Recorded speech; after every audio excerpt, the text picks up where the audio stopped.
I'm Phil Hulett, 45-plus year broadcaster and voice of the Anaheim Ducks.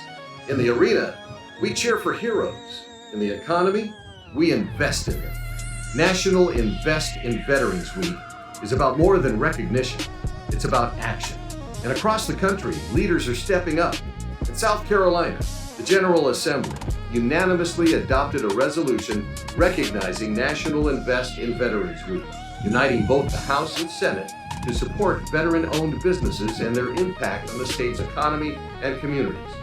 Across the country, in Douglas County, Oregon, commissioners went a step further, issuing a formal proclamation supporting veteran-owned businesses, employers who hire veterans, and individuals who invest in veterans through mentoring and leadership.